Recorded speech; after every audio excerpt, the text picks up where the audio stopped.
Buggy whips, rocket ships, or a total eclipse. Wow.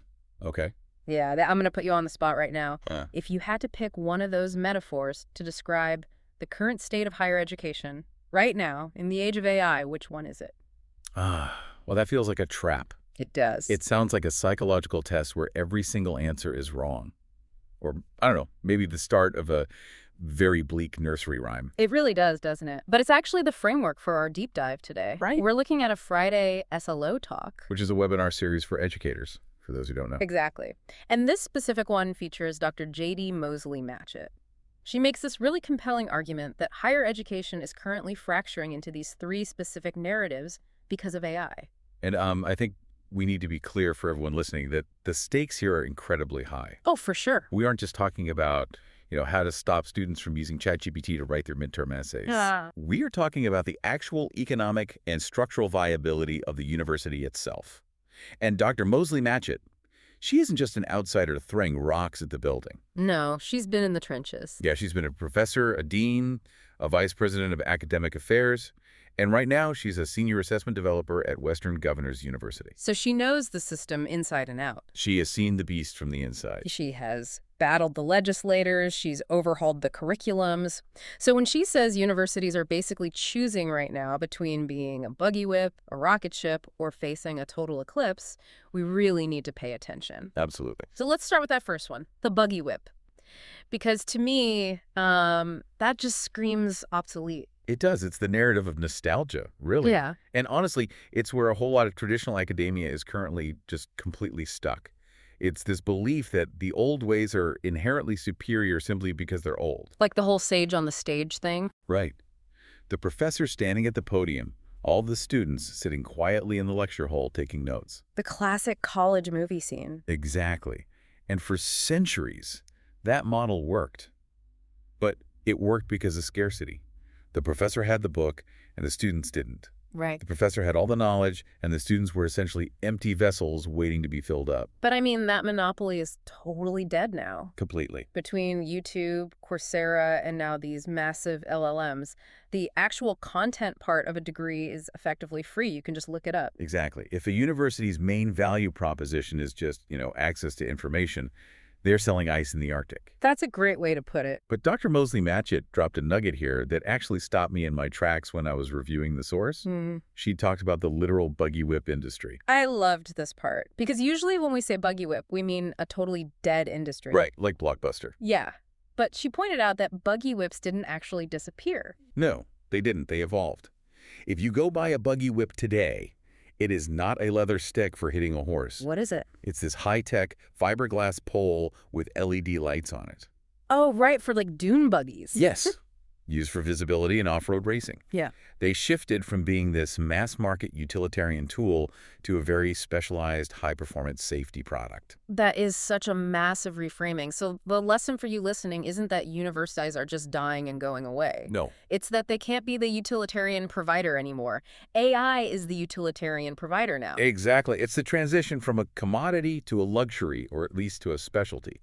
If a university insists on just lecturing facts, they're the old leather whip. They're useless. They're useless. To survive, they have to become the LED fiberglass version. They have to offer something AI absolutely cannot offer. Like what? Like real mentorship, curating wisdom, building communities. They need the human touch in a high-tech environment. It's all about the value add. But making that pivot is incredibly hard, especially when you have that second narrative pushing against it. The rocket ship. The rocket ship. This is the economic narrative. And honestly, it is arguably the most dangerous one for the soul of education. Tell me why. Well, this is the view that college is purely a vehicle for socioeconomic lift. You buy a ticket, you strap in, and 4 years later, you land safely in the upper middle class. Which, to be fair, is exactly why most people go to college. It's an investment for your future. It is investment. Yeah. But Dr. Mosley-Matchett highlights this fundamental tension here that is basically breaking this system. Okay, what's the tension? Is the student the product, or is the student the customer? Oh, that's really interesting, because in most businesses, the customer is always right. Exactly. So let's break that down. The student is the product, then the university is basically a factory. Okay. The professors are quality control. Their whole job is to mold the student, test them, and make sure they are market ready before shipping them out into the workforce. Right. And if the product is defective, like if the student just doesn't learn the material, you don't ship them. You fail them. You hold them back. But if the student is the customer, Then they are buying a service. They just paid $50,000 for a ride on the rocket ship. wow, yeah. And if the ride gets bumpy, or if they don't get to the destination, which is the degree, they feel ripped off. They complain to management. And this is what drives grade inflation. It drives massive grade inflation. Yeah. Dr. Mosley-Matchett points out that when the customer mindset completely takes over, the institution just folds under the pressure. Because the student says, I paid for this class, why did I get a C? Exactly. And if everyone gets an A just because they paid for it, then the A loses all its single value. It means nothing. It creates a lemon market. Employers look at the degree and the high GPA, but they don't trust it anymore. They know the rocket ship guarantees a landing, regardless of how good the pilot actually is. And she connects this to a much broader economic misalignment, too. She mentioned a webinar that discussed how colleges are geared toward churning out middle managers. Just mass producing them. Yes. We are mass-producing these white-collar generalists for a rocket ship trajectory that just doesn't exist for everyone in the real economy.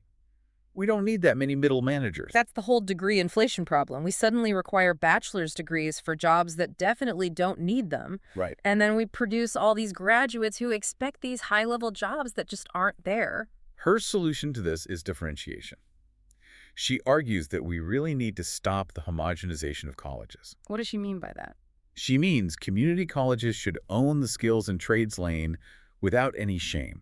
Okay, And research universities should own the intellectual pursuit lane. that makes sense. But the rocket ship narrative forces everyone to try to be everything all at once. They want to be vocational training and high philosophy and a luxury resort with a lazy river. Which dilutes the value of all of it. Exactly. So we have the buggy whip, which is the failure to adapt to tech. We have the rocket ship, which is the failure of the economic model. Yeah. That brings us to the third one, which definitely sounds the most ominous. The total eclipse, The total eclipse is the fear narrative.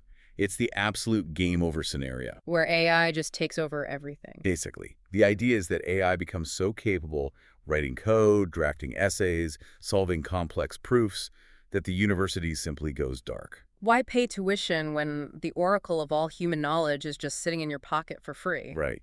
But interestingly, Dr. Mosley-Matchett doesn't really buy the total eclipse. Yeah. At least not for everyone. No, she was pretty cynical or maybe just realistic about this part. She said the total eclipse is never going to happen to the Ivy Leagues.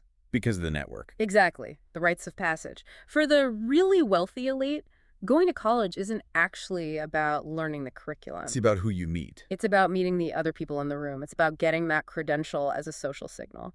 ChatGPT cannot replace the Harvard alumni mixer. No, it can't. So that top tier is completely safe. But for the mid-tier institutions, the state schools, Yeah.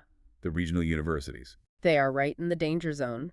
But the danger, according to her, isn't actually the AI itself. no, It's the reaction to the AI. it's the panic response. When fear sets in, really bad policy follows. She told this harrowing story about North Carolina. Oh, this part was wild. Right. The legislature there was driven by this suspicion that universities were failing, or they were quote-unquote woke, or just inefficient. So what did they do? They passed a bill forcing public universities to switch accreditors every single cycle. I read that part in the source, and I literally had to reread it to make sure I understood it. Switching accreditors constantly just sounds like a bureaucratic nightmare. It is way worse than a nightmare. It actively destroys the data. How so? Well, accreditation is all about continuous improvement. You measure a baseline, you make some changes, and then you measure again to see if you got better. Right. If you change the referee, the accreditor, every single game, you can never establish a baseline. You completely destroy the ability to measure quality at all. Wow. So the total eclipse becomes a self-fulfilling prophecy. The legislators think the system is broken, so they break it even further in an attempt to fix it. Exactly. And amidst all this external chaos, you have the internal chaos. This was, for me, the most profound insight of the whole deep dive. The cone of shame. The cone of shame. This concept fascinated me. It just captures the current cultural moment perfectly. It's a term coined by one of our colleagues, and it describes exactly how faculty are currently using AI. Because we all know the students are using it. Of course. But what we don't talk about is that the Professors are using it too. They are. They use it to write syllabi, to draft their emails, to brainstorm lesson plans. But they hide it. They hide it completely. There's this pervasive guilt, this feeling that using AI is somehow cheating or being lazy. It's like eating fast food in your car so your personal trainer doesn't see you. That is exactly what it's like. But this silence is incredibly toxic for the whole system. Because if faculty are hiding their usage, they aren't sharing best practices with each other. They aren't discussing the ethical boundaries. They aren't developing institutional policy. It creates this shadow IT system. Everyone is secretly using the tool, but the institution itself remains totally ignorant and untrained. And think about the students. If the professors are ashamed of the tool, they certainly can't teach the students how to use it responsibly. Which creates a massive vacuum of guidance. Precisely. Dr. Mosley-Matchett actually compared this to the 1980s calculator panic. Oh, I remember hearing stories about this. The whole, you won't always have a calculator in your pocket speech from math teachers. Which turned out to be the biggest lie of the 20th century. Literally everyone has a calculator in their pocket now. But back then, there were actual protests. Math teachers were convinced that if the machine did the computation, the student's brain would just rot. And did it? No. We just shifted the cognitive load. Right. We stopped grading students heavily on their ability to do long division by hand, and we started grading them on their ability to understand higher-level mathematical concepts. The execution became automated, so the strategy became the focus. Exactly. Which brings us perfectly to the solution part of this deep dive. If we can just step out of the cone of shame, how do we actually fix the university? It seems to all come down to assessment. It really does. And Dr. Mosley-Matchett is an assessment expert, so this is completely her wheelhouse. Her argument is very straightforward. If AI can answer the test question is obsolete. Period. Period. We have to move from valuing the right answer to valuing the process. Because getting the right answer is just a commodity now. Correct. Information is cheap. Wisdom, which is the application of that information, is expensive. Yeah. She argues we need to teach students discerning how to find the answer and how to verify it, rather than just forcing them to memorize it. She held up Western Governors University, WGU, as a model for this.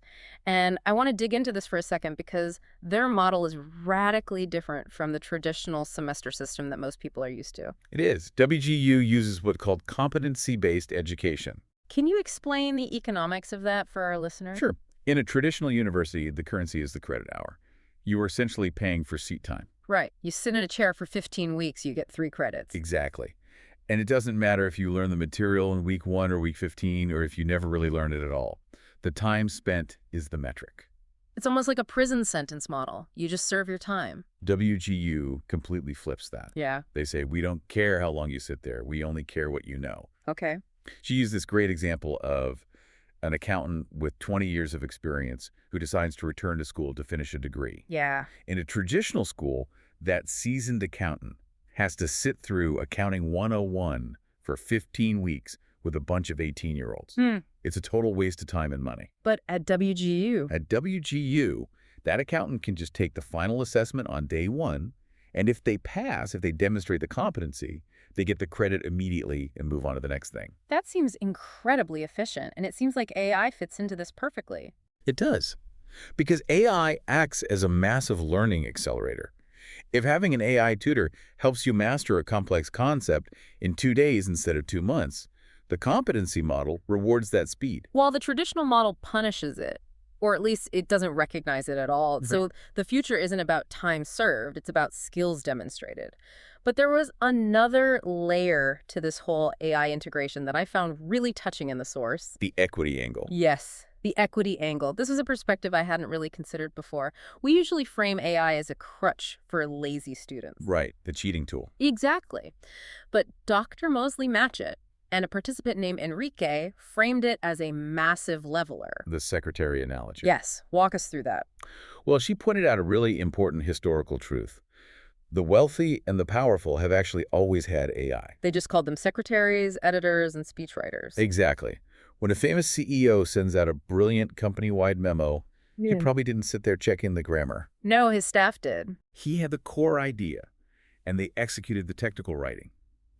Being able to write perfect academic English is a very specific skill, but it is not the only indicator of human intelligence. Of course not.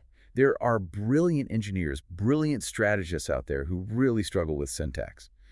Maybe because of dyslexia, or maybe because English is their second language. So AI essentially democratizes the secretary. It separates the idea from the technical execution. That's huge. It is. If you have a breakthrough engineering concept, but you can't string a polished sentence together, historically, your idea might just die on the vine. But now AI can polish the lens so the idea actually shines through.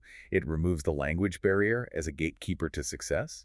that is such a powerful argument for equity. It really gives people a voice who might have been dismissed otherwise. It does. But, and there's a big but here, we can't ignore the Wall-E risk. The atrophy risk, yes. Right.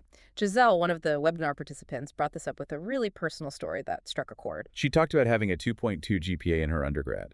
Yeah. She struggled hard. She did. And she said that struggle was actually the most valuable part of her entire education. Because it taught her resilience. Exactly. Failing, getting a C, having to figure out how to pick herself back up. That taught her how to truly learn. And her fear is that if AI just smooths out every single bump in the road, If it acts as the perfect secretary from kindergarten all the way through college, then students never build that mental muscle mass. it's the difference between using a GPS to get somewhere and actually knowing the route. If the GPS breaks, are you completely lost? Dr. Mosley-Matchett used the baby walking analogy for this, didn't she? She did.